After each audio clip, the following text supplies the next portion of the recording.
lá fora, na distância daqui. Ora, esse lá fora foi profundamente importante para mim, para Elsa, para meus filhos, entende? É claro que ele foi também profundamente causticante, não? Ele foi compensador, mas ele foi também fazedor de sofrer.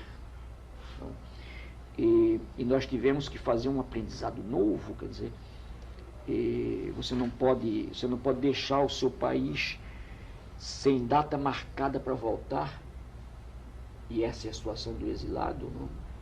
Sem que você aprenda a ficar sem a data da volta. Quer dizer, esse aprendizado é absolutamente fundamental e ninguém aprende em livro. Quer dizer, é a prática de estar longe sem a data da volta que te ensina a conviver com esta não data. Entende? Então é dura a convivência, sabe? É dura. E eu vi como companheiros meus de exílio não aprenderam. E ou voltaram entregando-se à cadeia, ou voltaram dispostos, pelo menos, a adequar-se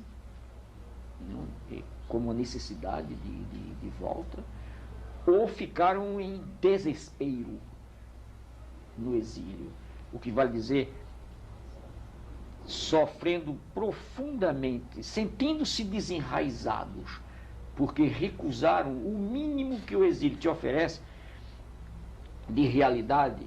E aí é outro aspecto da dramaticidade do exilado.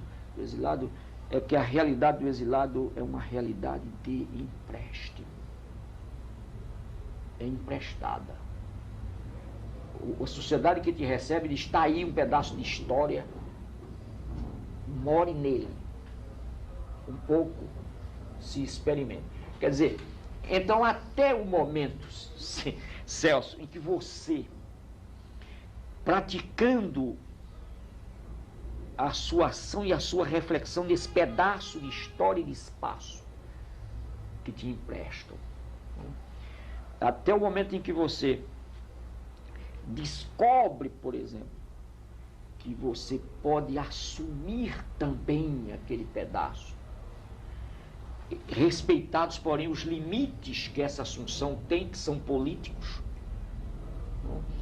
até o momento em que você assume isso, é um sofrimento tremendo, e você não tem outro caminho para assumir essa terra de empréstimo, a não ser, em plena consciência, a não ser que você faça assim uma espécie de volta às raízes, mesmo sem poder voltar lá, mas volta em reflexão.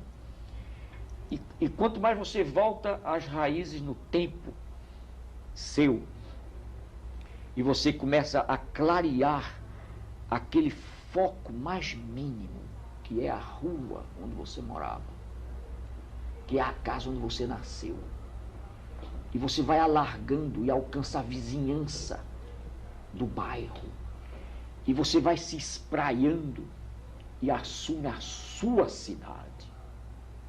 E aí você diz: poxa, eu sou natalense, ou eu sou recifense. Aí você descobre que é exatamente essa localidade que te vai fazer universal, e não a universalidade que te faz local. Quer dizer, não há nenhuma universalidade que parta a não ser da localidade. Ninguém é local porque é universal, mas todo mundo que é intensamente local se universaliza. Então, isso me foi ensinado pelo exílio. Vai aí a frase de Chaplin: a vida é um assunto local. Mas você vê o seguinte, mas é importante também isso, é que quando você, a coisa é dialética, é um ir e voltar. Porque o que é, por exemplo, a localidade em si, a que falta a universalidade, é o paroquialismo mais triste e estreito que tu podes imaginar. Então, por exemplo, eu conheço paulistas que são profundamente paroquiais. profundamente focalistas. Eles conhecem a Avenida Paulista, não? E falam de cátedra sobre o Brasil. Quer dizer, falta a força, ou melhor, a localidade esvazia-se em força se ela não é capaz de inserir-se na totalidade.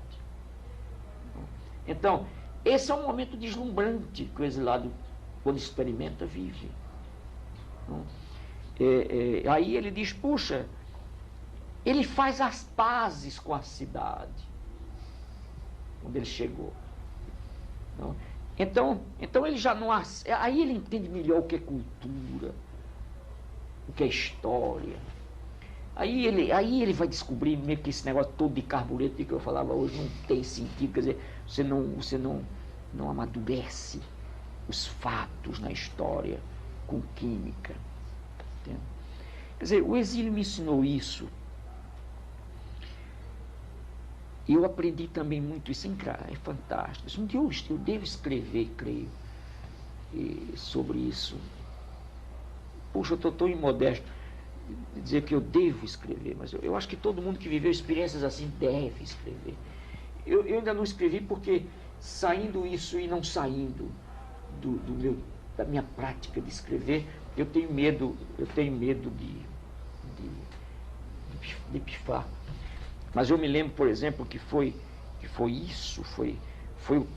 o tratar bem as minhas marcas locais de recifense, o gosto da pitanga, do suco da pitanga, sabe, da pitangada, o gosto do caldo de cana, do mel de engenho, da batata doce, da farinha, da feijoada do cozido, do peixe de coco, do camarão de coco, da lagosta de coco, da cachaçinha de cabeça. Foi o gosto disso tudo. Isso tudo, afinal, o que é, senão eu? Senão nós? Senão um pedação desse país? Isso é a nossa identidade, sou eu mesmo, é a minha linguagem. É o meu gosto da comida, que é cultural. Foi cuidando bem dessas coisinhas que eu andarilhei pelo mundo. Cidadão do mundo. E virei cidadão do mundo, não do ponto de vista, e agora eu sou muito leal ao dizer, não porque a pedagogia do oprimido está em 17 línguas. Eu virei cidadão do mundo porque profundamente encontrei a minha recificidade. Por isso. Então, por onde eu andei no mundo, eu andei cuidando das minhas marcas. E veja bem, e agora outro lado dessa dialética, se eu não carregasse no meu corpo consciente, na minha capacidade de querer bem, na minha amorosidade, se eu não carregasse as minhas marcas, a minha andarilhagem seria uma enfadonha viagem sem destino. Era um andar sem rumo, e não a andarilhagem.